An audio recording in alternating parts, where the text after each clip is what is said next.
ওরে যেই ভাবেতে পাল্লা দিল ধর্মরাজা সরে, আমি বলি কথায় আজকের পালাই অনুসারে।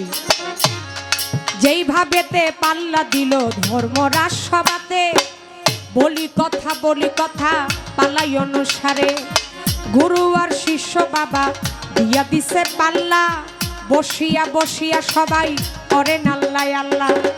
গুরু আর শিষ্য আজকে লাইগা গেছে পাল্লা, হিন্দুরা বলো হরি মুসলমানে আল্লাহ। ওরে যেই ভাবেতে গান করিল আমার গুরুজি, ওই গান থেকে কিছু কথা জানার আছে আমি আসরেতে বলি। আমি এই গানের বাইরে বাবা কোনো কথা রাখবো না, গান থেকে দুই একটা কথাই আমার মনে জানার জন্য অনেক বাসনা। মুর্শিদের দরবার ভক্তের কাবাগর, শুনলাম এই গানে, এইখান থেকে একটু কথা শুনবেন আপনি আসরে বসে বসে। ছোট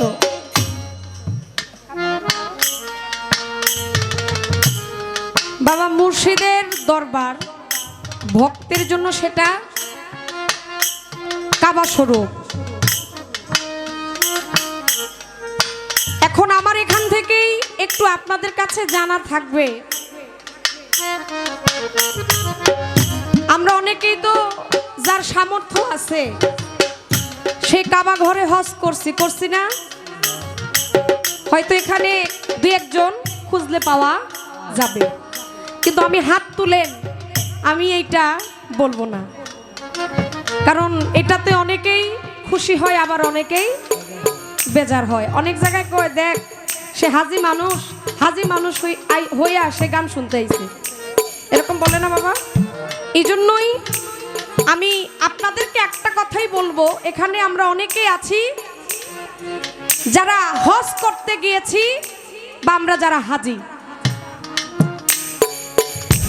আমার একটু জানার দরকার দয়াল মুর্শিদের বাড়িটা আমার জন্য কাবা স্বরূপ, কিন্তু দেখা যায় আমরা যখন ওই সৌদি আরব দেশে ওই কাবা ঘরে যখন আমরা যাই, কাবা ঘর তোয়াফ করতে গেলে আমাদের কিছু কর্ম থাকে, যেই কাজগুলোর মাধ্যমে আমাদের হজটা স্বয়ং সম্পূর্ণ হয়।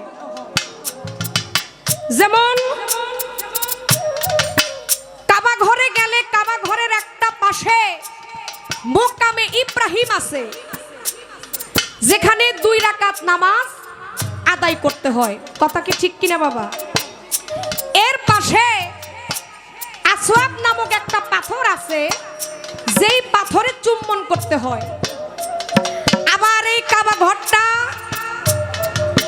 ওইখানে 7 বার চক্কর দিতে হয়। কি এগুলো হচ্ছে আমাদের ওই কাবা ঘরের নিয়ম অনুসারী।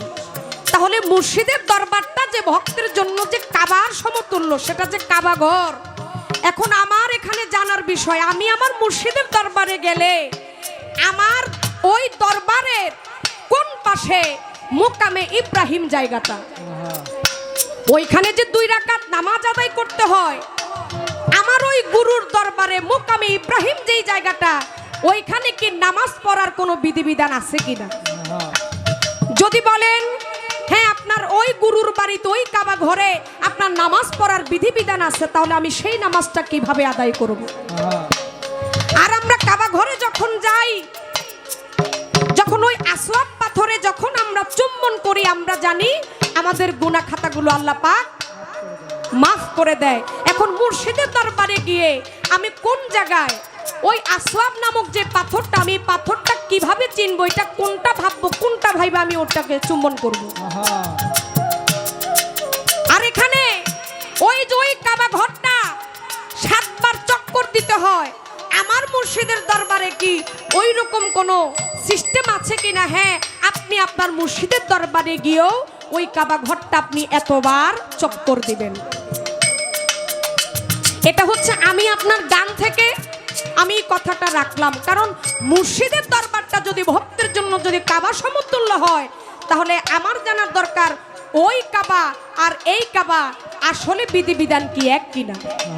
যদি বলেন ওই কাবার সিস্টেম একরকম আর এটা যদি আমার কাবা হয়ে থাকে, নিশ্চয়ই কাবারও কিছু নিয়ম অনুসারী আছে, যার জন্যই আপনার গান থেকে আমার এই কথাটা, আমি এই জন্য কথার লম্বা চূড়া করলাম না। আশা করি আমি আমার গুরুর কাছে যে কথাগুলো জিজ্ঞেস করেছি, উনি ওনার মতো যেইভাবে ওনার ভালো লাগে সেইভাবে আমার গুরু দিবে, কারণ একজন শিষ্য কখনো তার গুরুকে চাপ দিতে পারে না। আদবের সহিত বিনয়ের সহিত গুরুর কাছ থেকে কিছু জানার বোঝার থাকে, তাই আমার যেন কোনো ব্যবহারে আমার গুরু যেন কষ্ট না পায়, তাই আমি আবারও ক্ষমা চেয়ে নিলাম।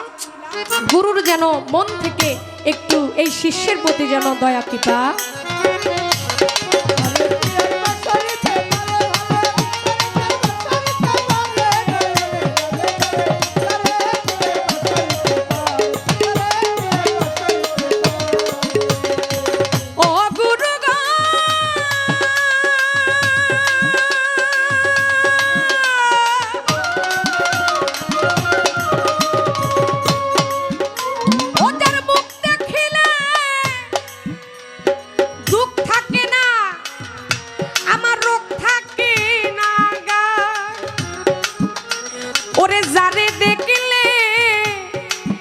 দুনিয়ার